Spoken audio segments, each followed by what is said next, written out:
Hello everybody and welcome to the round of the 256 in the GU Summer Stakes Series event number 4. This one is hosted by James Dub and the GG community. This format is going to be no Genesis, no Trial of the Gods, no Etherbots, no promos. Every round is a best of 3. You must win with 2 different domains.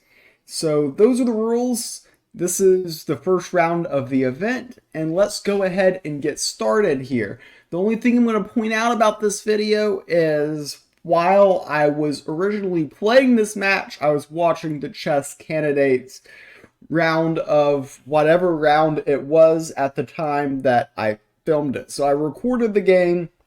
The top right of the screen is my live facial reaction during the game, and the bottom left of the screen is going to be my commentary on the game. Since I did not provide live commentary during the game, I was mostly just watching the chess game. Here we are in the round of 256. This is game number 1. I am playing Nature. My opponent is playing Light. So this is... I'm not sure who's favored here. If I knew they would be playing Light, I would have led with Deception. But this is probably an okay matchup. One thing to note with the aspect of the Penguin is you have to be real careful in this matchup because of cards like Light's Levy and Theoric Extortionist. Both are legal in this format, and both are cards that they're pretty likely to have. Not the best mulligan, that is worth noting, but we hate passing on turn 1 going first. We never had a 1-drop, and so this is not a very good opening hand. But Dagon can potentially get later game value. Fey Flame is okay as well. So here, I like to go ahead and pip out the Dagon. This is slightly risky because I'm exposed to cards like Light's Levy and Theoric Extortionist, though my only other option that turn was to play the Fey Flame Blade. And what do you know, they have Light's Levy.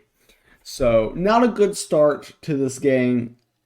We fall a bit behind here. Just not a good draw despite going first. We draw the Marshwalker, which is a card here. We want to take out their biggest minion, so my Marshwalker is more likely to live. So we confuse the opposite minion of the one that we're taking out, confusing the Aging Veteran and playing the Marshwalker.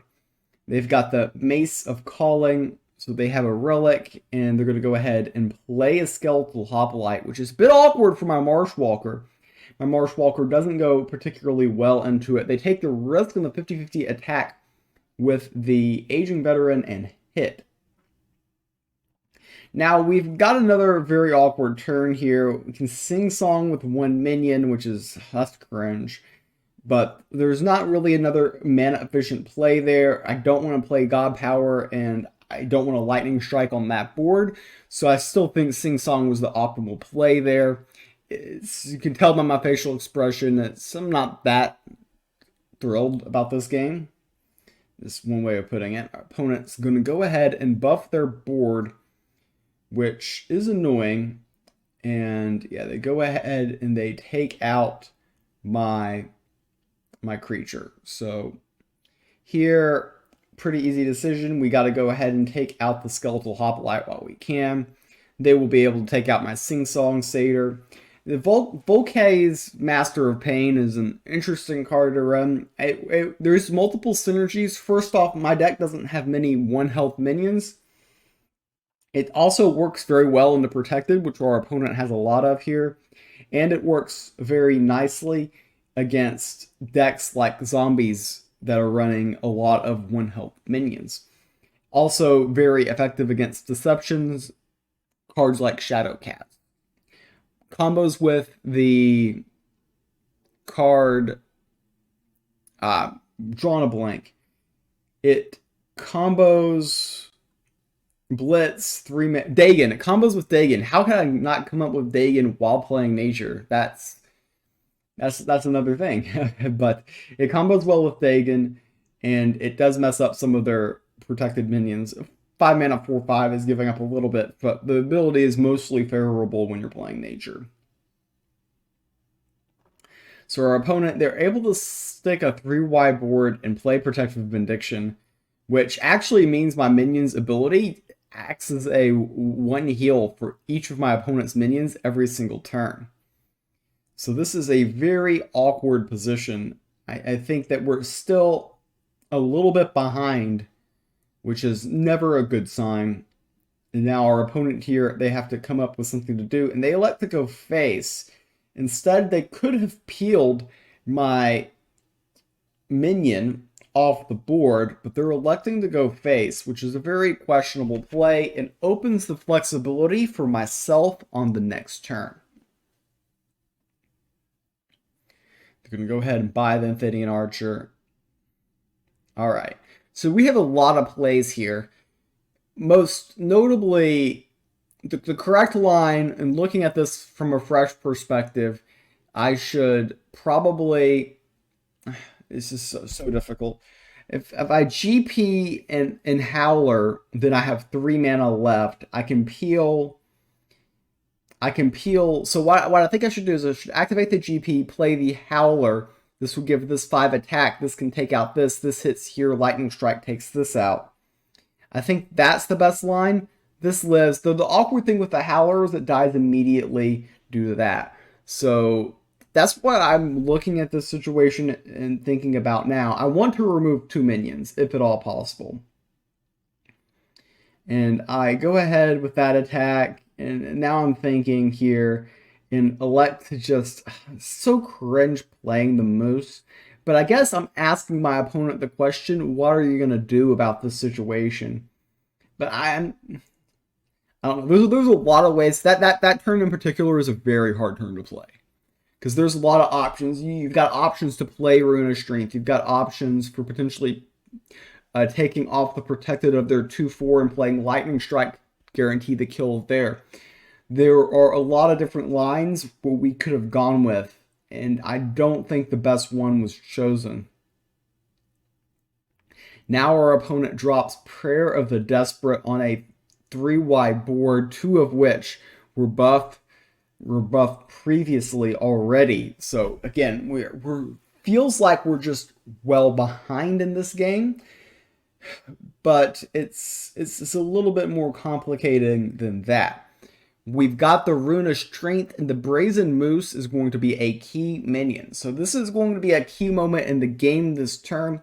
If we can hit the 50-50 with the Brazen Moose to hit the 4/6, then we can actually kill it.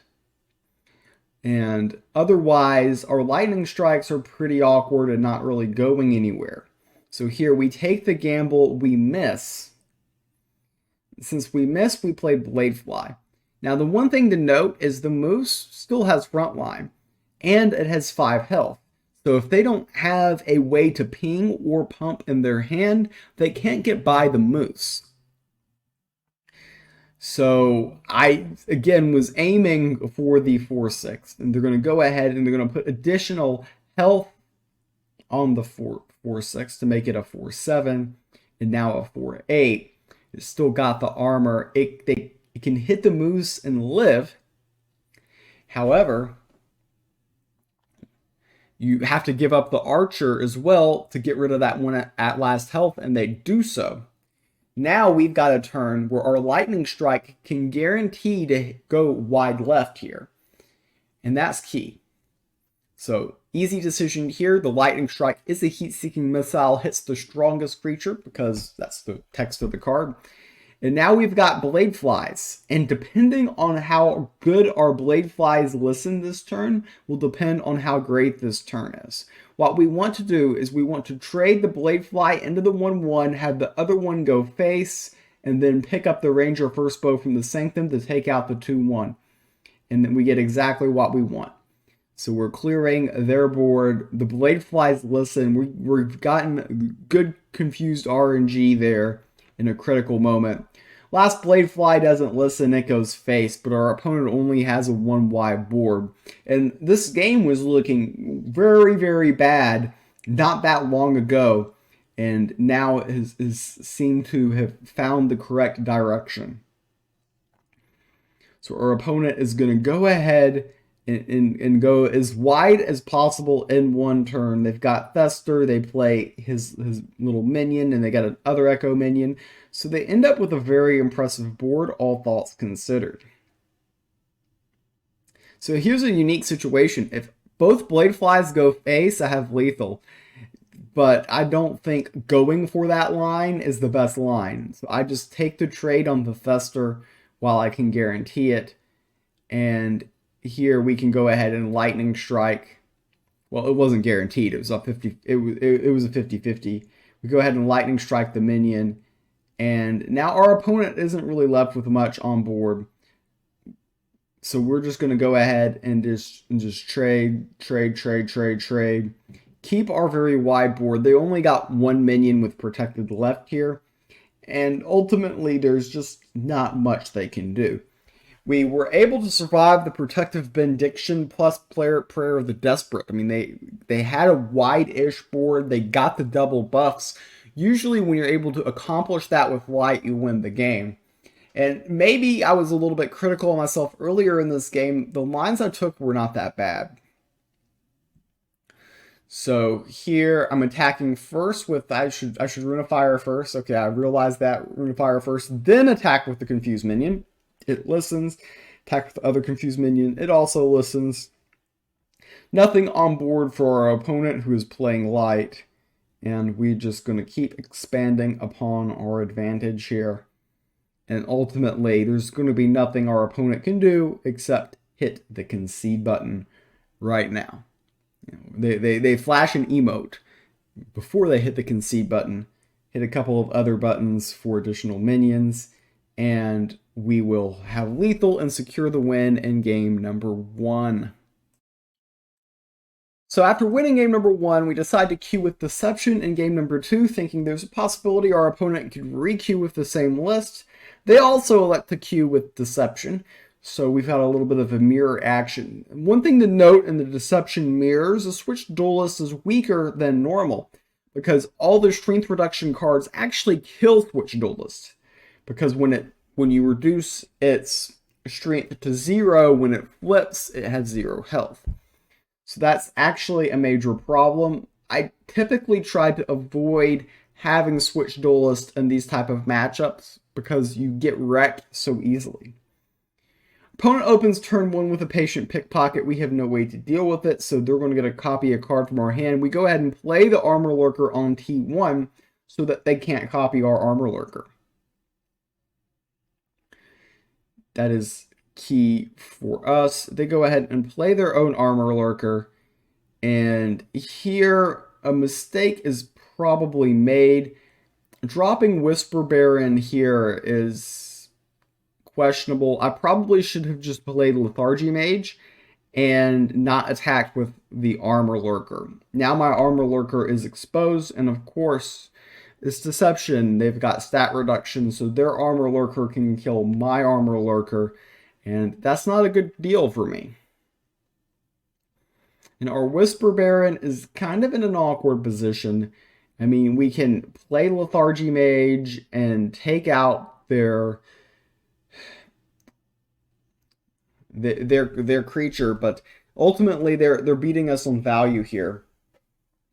So we draw Contract Broker, which doesn't really accomplish much, and we're holding Guild Enforcer. So what we're going to do here is we're going to go ahead, play the Lethargy Mage so we can take out their Armor Lurker, and we're going to utilize our Pip to play a Contract Broker. So we're trying to expand wide. The cool thing about playing the Contract Broker here is you notice we have the Whisper Baron, which is a 4/1. They almost always use their GP. However, we get an attack in with the Contract Broker, which is a 2/1, which is also a card that they GP. So one thing when you're up against these ping god powers that you need to note is when you have the opportunity to make them ping you twice effectively, then that's good. Because they want to use their god power twice in one turn, and they can only use it once in one turn. We don't have a very effective turn in that turn. We just go ahead and GP pass. And they play Guild Enforcer, which makes you wonder, did they copy Guild Enforcer from my hand? So here's an awkward position. They got the first Guild Enforcer down, and we get the second one down. But you see on our hand, we've got Dark Knives, which means if we can play Dark Knives on our Guild Enforcer, it kills their Guild Enforcer, and we're really coming out ahead on that trade.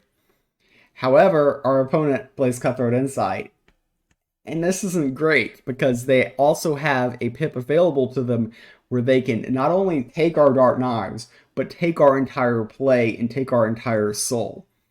And that's exactly what they're going to do. They're gonna take the Dark Knives, play it on their Guild Enforcer. That was the play that I wanted to make. And now they quite simply are just in control of this game. So I played the Stone Skin Poison on the Guild Enforcer, and if you ask why, it's because if I don't do that, they can go face and hide that Guild Enforcer forever with the Dark Knives already had played on it. And that's basically a 5-turn clock, and considering I have absolutely no pressure, they are very likely to get the next card from the Sanctum. It's not looking particularly great. So the Stone Skin Poison will eventually kill the Guild Enforcer slowly over time and slow them down just a tad. Of course, now they've got the Beguiling Blade for my Switch Duelist. Just not much we could do there. We draw the Unbound by Her Will, which will let us kill the Lady Marcella. Fight a little bit for the board here, but this is still not a very good position. We've got 2 creatures with 1 health on board, so this is actually a good time to play the Contract Broker. So we've got 3 creatures they would like to ping and potentially run into with Guild Enforcer, and we've got, and of course they can only use the God Power once. However, they have 4 cards in hand, and they have a better board position, and it's their turn, and we've got 0 cards in their hand, a worse board position, and it's our opponent's turn. That's the reason to be pessimistic about this situation.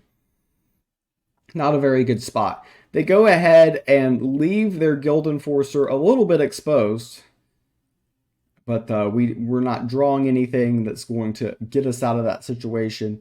We go ahead and use our God Power so that we can go face behind their Guild Enforcer and going to desperately take the Wind Up Roller for card draw, and Desperation is the only real word to describe that move. Pietro isn't going to be the card that gets me out of the situation. Again, they're at 27, and we're playing a Hidden Rush aggro deck that's meant to go to the face and meant to apply pressure, and they're dropping Wither Fingers on us. Now, their Guild Enforcer is going to die from the burn, but ultimately, so are all of our cards here, and for some reason I haven't hit the concede button yet. I think this is a great misplay on my part. I really should have conceded by now. I mean, this is pretty ridiculous. And one thing about Pietro is you always get this 3/1 minion with the Afterlife that deals damage to everything, and you always, because it always hurts you more than it helps your opponent. Just an observation. But our opponent now, they've got 2-turn lethal, and quite frankly, I have no way to stop it. And by saying they had 2-turn lethal, I mean they could have just played the Rune of Strength. But either way, that game was pretty ugly, pretty one-sided in my opponent's favor. So now we enter game number 3. I decided to queue Light this time. I didn't want to queue the same deck I just lost with. Our opponent goes back to the Light, which is the deck that they lost with. We're going second in the Light Mirror, which is never what you want to do. That's quite terrible. We are not liking the situation, but our opening hand has 3 1-drops, so hopefully we can fight hard for the board. The Vexing Vicar doesn't go well into the Skeletal Hoplite, so our options this turn are to play the Wild Hog to get a minion on board, or do we play the Ritual Rod to help fight for the board? I elected to go with the Wild Hog. You could honestly go either way.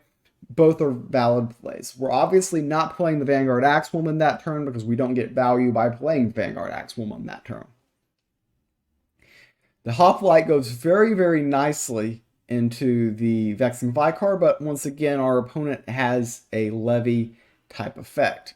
Now we've got to figure out where the Wild Hog goes. It goes to the intended target, which is very nice to see. And our Axewoman will go ahead and take out the Ferric Extortionist, and we just need to go as wide as possible. When you have a Light Mirror, the entire game, I should say aggro Light Mirror, the entire game is about who could obtain early game board control. So our opponent has 4 cards in hand to our 0. However, we do have more minions on board, and we have a Ritual Rod.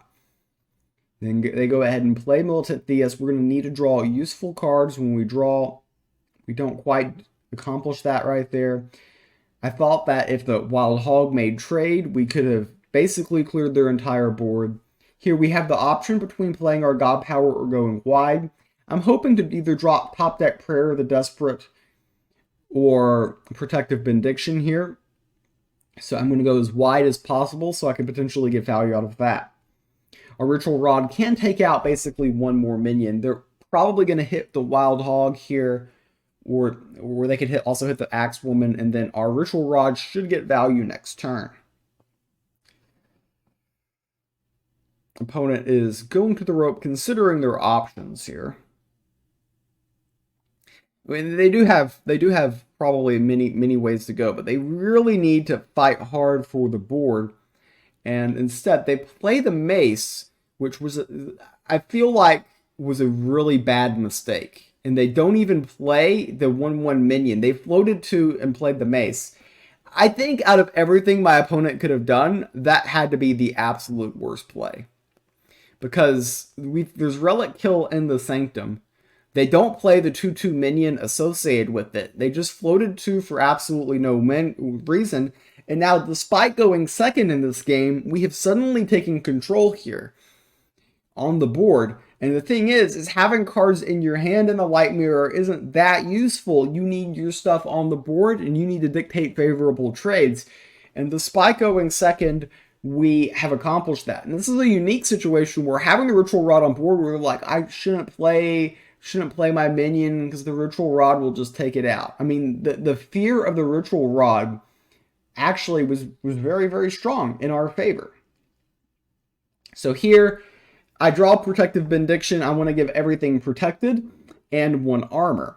So we go ahead and do the attack with our protected minion first, and that way it can benefit from the protectedness as well. So we've got a wide board, a 4 wide board that are getting armor plus protected, and then we have another 3/3 Bronze Servant on the board, which does serve a point as well. And yep, go ahead, double check to make sure we attack with everything. We can purchase from the Sanctum if we would like. We're going to buy the Wind-Up Roller. The reason is the card draw benefits me. He's got 5 cards in hand, now 6 cards in hand. We've got, well, we had none until we got the Wind-Up Roller. So card draw is favorable towards me because I need stuff to play. Our opponent has plenty of things that they can do, but not much that they will do. Interesting opportunity here. We could play CERN, but we're going to elect not to. It's an option, but keeping this game very simple. Go ahead, draw a card, activate our God Power so we're getting more value. Now we are definitely threatening lethal here if our opponent has nothing that they can do. And now they're going to try to have a really, really big burst turn. Go ahead and make that minion as tall as they possibly can. However, they need a little bit of front line. Otherwise, I can simply ignore all the creatures they play this turn. And they have a very impressive turn here. They go 6 wide. But, I mean, it doesn't matter if you're 6 wide if you're dead wide.